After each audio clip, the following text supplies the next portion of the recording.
Bora entender de uma vez por todas essa equação? O que é a primeira lei da termodinâmica? Então, espera a vinheta.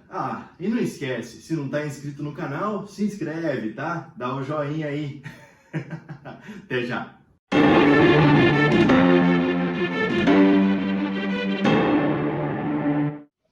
Bom, então agora é a hora da gente entender essa equação de uma vez por todas. Conforme a gente já viu, quando eu tenho um sistema termodinâmico, um gás ideal dentro de um recipiente, esse gás está então submetido a uma pressão, a um volume e possui uma determinada temperatura. Aí eu coloco esse gás no recipiente que tem um êmbolo móvel e coloco por baixo ou forneço para ele calor. Coloco então uma fonte de calor aqui, ó. Quando eu forneço calor para o sistema, o que eu espero? Eu espero que a temperatura dele sofra uma variação. Eu espero então que o grau de agitação das moléculas provoque um aumento de volume e, obviamente, um aumento de pressão. Ao ter uma variação de pressão, aparece uma força aqui. Essa força aplicada em cada ponto da superfície desse êmbolo gera uma variação de pressão. Bom, essa força provoca então o deslocamento do êmbolo. Quer dizer, força e deslocamento, a gente tem então o trabalho. O trabalho foi o primeiro tópico que a gente estudou, certo? O trabalho depende do quê? O trabalho, Virgílio, ele depende da variação de de volume. Pressão vezes variação de volume. Ou, numericamente, igual a área do gráfico PV, da curva PV. Isso é o trabalho. E a variação de energia interna? A variação de energia interna, ela depende diretamente da variação de temperatura.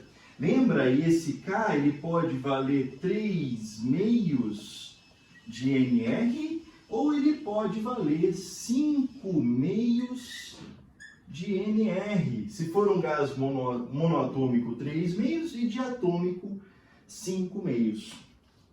Bom, então qual é a grande dificuldade? Isso aqui é uma soma, não é para ter grandes dificuldades. A principal dificuldade, aí eu peço que você pause o vídeo e tente completar isso aqui. Ou se não, quando eu terminar o vídeo, tira um print da tela. Essa lousa completa, ela é extremamente importante. Porque o que vai pegar para você é a análise de sinais. Tá? Então, qual é o sinal do trabalho? O trabalho é positivo ou negativo? O calor é positivo ou negativo? Tá? Então vamos lá, vamos brincar. Se o sistema recebe calor, Virgílio, se eu lembro, quer dizer que o calor ele entra como positivo. O calor é maior do que zero. Tá? Vou pôr aqui maior que zero. Se ele cede calor, então o calor é negativo. E se a transformação for adiabática? Guarde esse nome, hein? Se a transformação é adiabática, o calor é zero, certo? Se o sistema recebe trabalho, se ele recebe trabalho, então, vai receber energia mecânica, então o trabalho é realizado sobre o gás e não pelo gás. Então, neste caso, o trabalho vai ser negativo.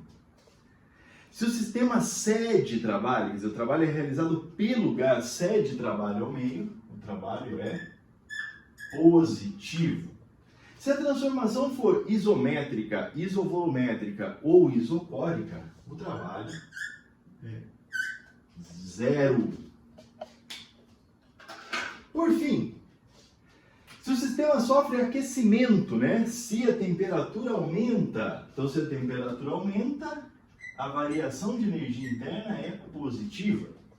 Se a temperatura diminui, a variação de energia interna é negativa. E se a transformação for isotérmica? Aí a variação de energia interna vale 0. Agora eu vou sair um pouco da frente da lousa e é a hora de você tirar o print da tela. Tira o print. Tirou o print? Então imprime isso ou deixa salvo num lugar bem fácil, tá bom? Vamos resolver o exercício? Vamos lá. O primeiro exercício vai aparecer aí na tela.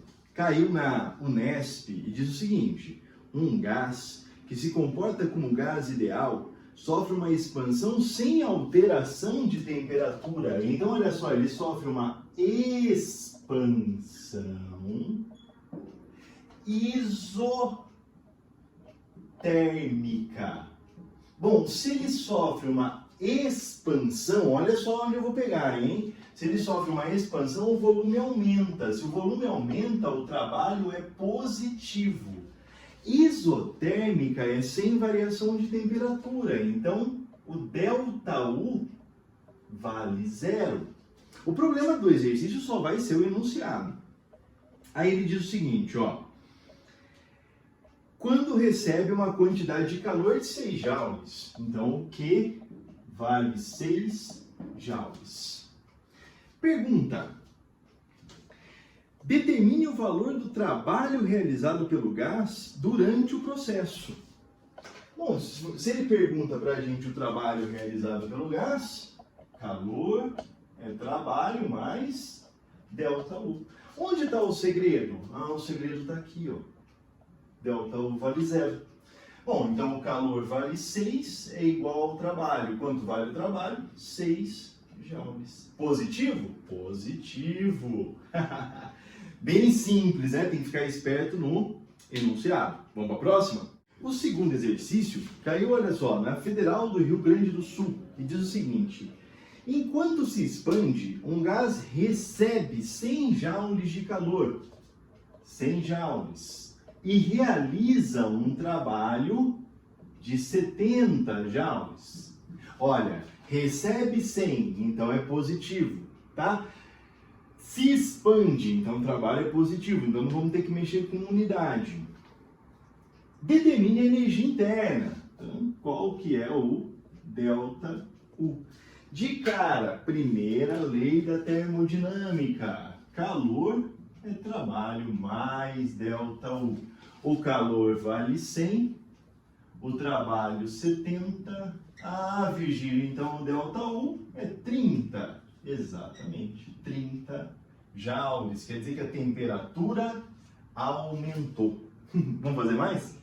A número 3, que é o NUINE, e diz o seguinte: um corpo recebe 40 joules de calor de outro corpo e rejeita 10 joules para o ambiente. Bom, você tem dois calores aí, hein? Você tem o primeiro calor que é 40 e tem um segundo calor que é 10. Opa, rejeita, cede, negativo. Simultaneamente, o corpo realiza um trabalho. Então, se o trabalho é realizado pelo corpo, né, pelo gás, então o trabalho é positivo. Realiza um trabalho de 200 joules. Estabeleça, baseado na primeira lei da termodinâmica, o que acontece com a temperatura. Bom, então, você vai fazer o quê? Calor é trabalho mais ΔU. Tem dois calores, então o calor é 40 menos 10. O trabalho é 200 mais ΔU. Bom, 30 é igual a 200 mais 200 mais ΔU. Ah, Virgílio, então o ΔU vale menos 170, certo? Exato. E o que acontece com a temperatura, então? A temperatura diminui. Tá certo? Então, basicamente é isso. Se você souber calcular o trabalho, se você souber calcular a energia interna, se você souber a primeira lei da termodinâmica, ninguém te segura. Tá certo? Então, agora é fazer um pouco mais de exercícios para gravar o conteúdo. Muito obrigado pela presença. Até mais. Tchau, tchau.